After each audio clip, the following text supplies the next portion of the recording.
नमस्कार, आपका स्वागत है आर के मौर्य कॉमर्स क्लासेज में। इस वीडियो के माध्यम से शुरुआत कर रहे हैं फर्म के सिद्धांत चैप्टर की। अपनी कॉपी में आपको लिखना पड़ेगा फर्म का सिद्धांत।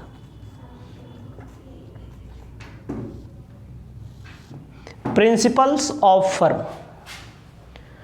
आपको सबसे पहले फर्म के बारे में जानकारी होनी चाहिए। जगह जगह मिलता है फर्म फर्म फर्म। सबसे पहले आपको फर्म के आशय के बारे में जानकारी होनी चाहिए। फर्म का आशय क्या होता है? हमारे पास बुक है। इस बुक में जो दिया गया है उसके अलावा मैं जो अपने आप से समझा रहा हूँ उसको आप समझें। कहा गया है फर्म जो वस्तुओं और सेवाओं का उत्पादन करती है। ध्यान दीजिएगा, जो वस्तुओं और सेवाओं का उत्पादन करती है उसे फर्म कहते हैं। ध्यान दीजिएगा, व्यावसायिक फर्म का आशय उस इकाई से है। व्यावसायिक फर्म का आशय पेपर में पूछे तो आपको लिखना है उस इकाई से है जो वस्तुओं और सेवाओं का उत्पादन करती है, उसे हम फर्म कहते हैं। बहुत पूछता है पेपर में और पक्का पूछा जाएगा पेपर में। तो बहुत सारी चीजें कही गई हैं, अलग अलग विद्वानों ने अलग अलग बातों को कहा गया है। थोड़ा पढ़ लेंगे तो ज़्यादा अच्छा रहेगा। कहा गया है एक व्यक्तिगत इकाई जो वस्तु का उत्पादन या विक्रय करती है उसे फर्म कहते हैं। दूसरा भी टॉपिक है, इसे भी कह सकते हैं एक व्यक्तिगत इकाई जो वस्तुओं व सेवाओं का उत्पादन करती है उसे फर्म कहते हैं। केवल इतना आपको अपनी कॉपी में लिखना है और ज़्यादा कुछ नहीं लिखना है फर्म के आशय में। उसके अलावा बहुत सारे विद्वानों ने जो बोला है, कहा गया है वस्तुओं और सेवाओं का विक्रय करने वाली आर्थिक इकाई को फर्म कहते हैं। कुल मिलाकर के जहाँ पर वस्तुओं व सेवाओं का उत्पादन किया जाए या उत्पादन और विक्रय किया जाए उसे हम लोग फर्म कहते हैं।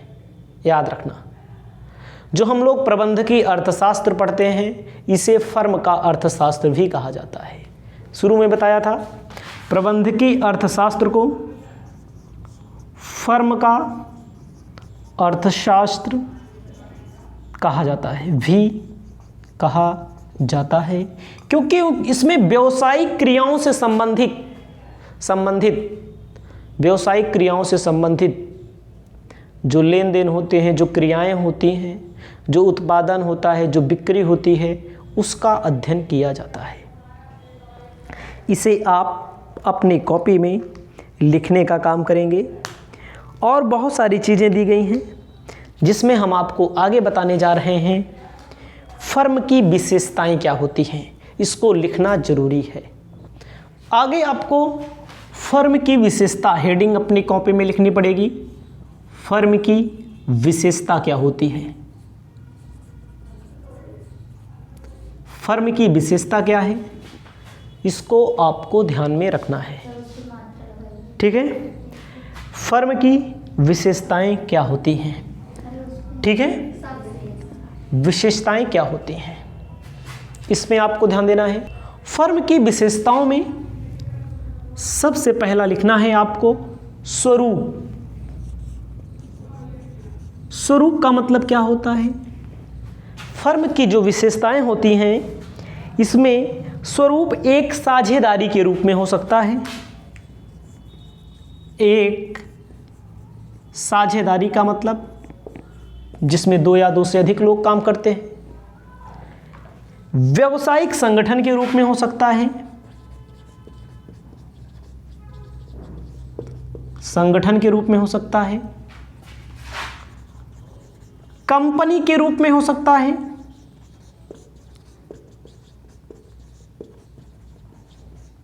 निगम के रूप में हो सकता है।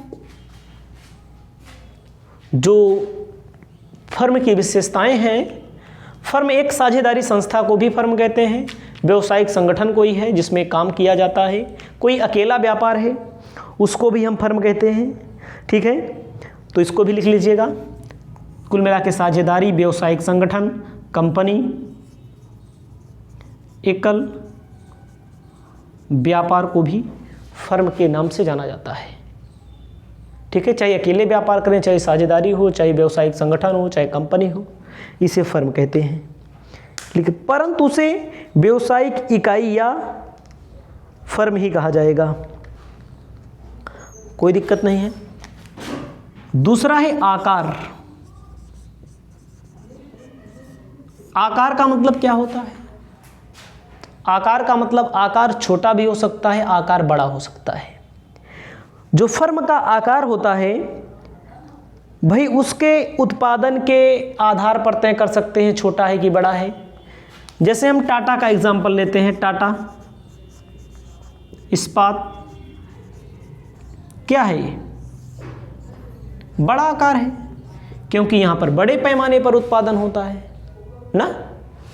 टाटा का ले सकते हैं, महिंद्रा का ले सकते हैं, रिलायंस का ले सकते हैं, अडानी वाला ले सकते हैं, अडानी ग्रुप, अंबानी ग्रुप, ये सब क्या है? बड़े आकार की फर्में हैं। लेकिन जो आकार होगा किसका? छोटा आकार। छोटे में क्या होगा? छोटे में एक बढ़ई है, कोई एकाकी व्यापार है।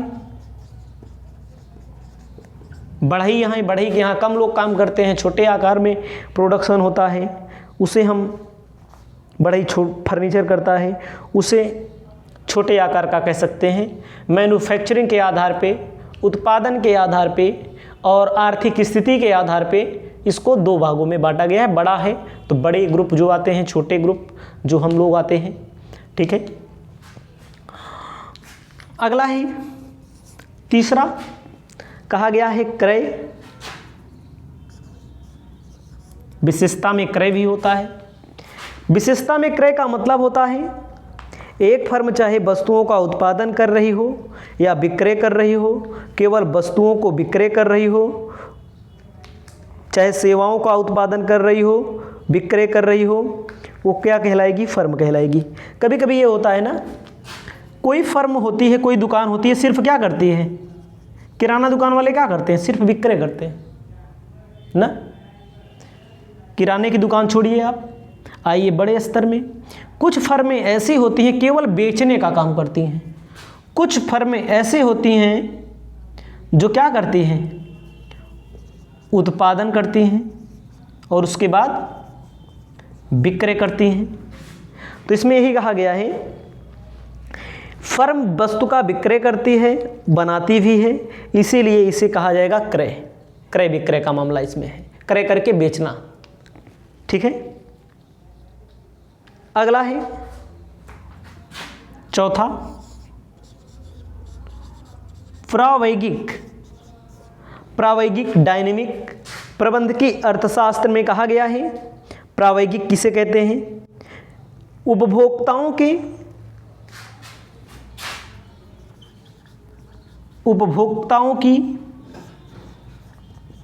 संतुष्टि के हिसाब से वस्तु का उत्पादन करती है। वस्तुओं का उत्पादन होता है ताकि उपभोक्ताओं को अधिकतम संतुष्टि मिले, क्रय करने वाले सामान जो हमारे उपभोक्ता हैं, वस्तुओं के उपभोक्ता हो सकते हैं और सेवाओं के उपभोक्ता हो सकते हैं, उनको अधिकतम जब संतुष्टि मिलती है तो उसे क्या कहा जाएगा? प्रावैगिक कहा जाएगा। यही 4 विशेषता है: स्वरूप, आकार, क्रय और प्रावैगिक। आपको आगे बता रहे हैं फर्म के उद्देश्य क्या होते हैं। आपको अपनी कॉपी में हेडिंग लिख लेना है, फर्म के उद्देश्य। कोई भी व्यावसायिक फर्म होगी, उसका उद्देश्य क्या होता है? उसका उद्देश्य वही होता है जो अपने लक्ष्यों को प्राप्त करने के लिए हमेशा तत्पर रहता है, हमेशा संघर्ष करता रहता है, हमेशा क्या करता है? कोई फर्म का उद्देश्य होगा अधिकतम लाभ कमाना। किसी भी फर्म का उद्देश्य होता है अधिकतम लाभ कमाना, पहला ना। अधिकतम लाभ कैसे कमाएगा? कम लागत पर वस्तु का उत्पादन करना। वस्तु या सेवा दोनों कह सकते हैं, वस्तु को अकेले हम यहां नहीं रखेंगे। कम लागत में वस्तु का उत्पादन करा जाए, सेवा का उत्पादन किया जाए, सेवा को बनाई जाए। सेवा किसे कहते हैं? जैसे बिजली की सेवा दी जाती है, यूपीपीसीएल आप देखे होंगे ना। ये सब क्या है? बिजली की, इंटरनेट की, ये सब क्या है? सेवा है। परिवहन सेवा है, रेलवे सेवा है, सर्विस है, होटल सर्विस है। कम लागत पर अधिकतम लाभ कमाना, कम लागत पर अधिकतम उत्पादन करना किसी भी फर्म का मेन उद्देश्य होता है। तो इसमें तमाम चीजें दी गई हैं। पहला हेडिंग लिख लीजिएगा अपनी कॉपी में, अधिकतम कुल लाभ। किसी भी फर्म का जो उद्देश्य होगा अधिक से अधिक कुल लाभ कमाना, कुल लाभ प्राप्त करना। कुल लाभ कब आता है? Marginal revenue minus marginal cost, मतलब कि कमाई से रेवेन्यू, सीमांत लागत से मार्जिनल कॉस्ट आप, मार्जिनल रेवेन्यू, मार्जिनल सीमांत आय से सीमांत लागत घटा दिया जाए, मार्जिनल कॉस्ट घटा दिया जाए तो आपका लाभ निकल के आता है। दूसरा होता है अधिकतम कुल विक्रय।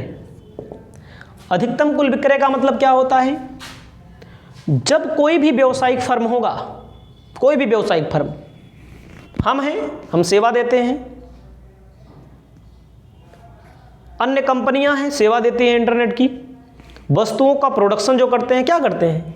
जितना ज़्यादा बिक्री होगी उतना ज़्यादा प्रॉफिट होगा। तो कोई भी फर्म होगी अपने विक्रय को अधिकतम करने का प्रयास करती है। जब अधिक विक्रय होगी तो आय भी अधिक होगी, आय अधिक होगी तो लाभ भी अधिक होगा। ठीक है। तीसरा, न्यूनतम लागत पर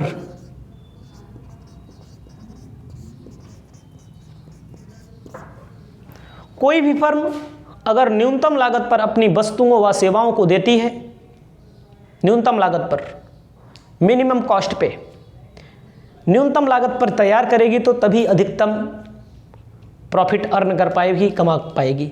अपनी लागत को कम से कम करने का प्रयास करती है न्यूनतम लागत पर। जैसे यातायात सेवा, विद्युत, गैस, जल पूर्ति की जो फर्में होती हैं, प्रति इकाई लागत अपने उपभोक्ताओं को क्या करती है? अधिकतम, कम से कम लागत पे, कम लागत लगेगी तो कम मूल्य पे उपलब्ध कराएंगे, कम मूल्य पर उपलब्ध कराएंगे तो ज़्यादा लोग परचेज करेंगे। चौथा नंबर आपको ध्यान देना है, ये सब चीज़ें आपको लिखना पड़ेगा, अपने आप से बना करके पेपर में लिखना पड़ेगा। वित्तीय सुदृढ़ता, वित्तीय सुदृढ़ता का मतलब क्या होता है? कोई भी व्यवसायिक फर्म होगी, कोई भी व्यवसाय होगा, अपने आप को क्या करना चाहता है? उसका उद्देश्य होता है हमारी स्थिति मजबूत हो जाए, हमारी बैलेंस शीट अच्छा शो करे, अच्छा असेट्स हमारे पास हो जाए, अच्छी अर्निंग होने लगे, तो इसका उद्देश्य होता है। 5वां नंबर दिया है दीर्घकालीन अस्तित्व। कालीन अस्तित्व, जैसे आप समझिए कोई भी व्यवसायिक फर्म, कोई भी व्यक्ति कोई अपनी दुकान खोलता है, अपना बिजनेस खोलता है, अपनी फर्म खोलता है, तो उसका उद्देश्य ये नहीं होता कि वो बंद कर देगा। आप समझिए, कोई व्यक्ति नौकरी कर रहा होगा तो वो मर जाएगा, तो हो सकता है उसके आने वाले लोग उस नौकरी को ना करें, चाहे प्राइवेट हो चाहे सरकारी हो। लेकिन जो व्यवसाय शुरू किया जाता है उसका अस्तित्व जो होता है, जरूरी नहीं है कि समाप्त हो जाए, उसके अस्तित्व की कोई लिमिट नहीं होती, उसके अस्तित्व की कोई सीमा नहीं होती, उसको लंबे समय के लिए शुरू किया जाता है, दीर्घकालीन अस्तित्व के लिए। अगला है आर्थिक आत्मनिर्भरता। आर्थिक आत्मनिर्भरता, आर्थिक आत्मनिर्भरता का मतलब होता है कोई भी व्यवसाय हो, कोई भी फर्म हो, अपने आप को आत्मनिर्भर बनाना चाहती है, अपने आप को आगे बढ़ाना चाहती है। आत्मनिर्भर का मतलब होता है कि जैसे कंपनी के पास खुद की पूंजी हो, लोन लेना ना पड़े, कंपनी के पास खुद के, फर्म के पास खुद के उत्पादन के साधन हो, दूसरे से किराए पर लेना ना पड़े, किराए पर लाएंगे तो महंगा पड़ेगा। कंपनी के पास खुद का सब कुछ होना चाहिए, ठीक है।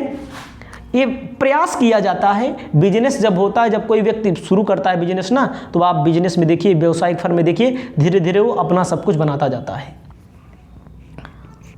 7वां नंबर है व्यवसायिक साम्राज्य।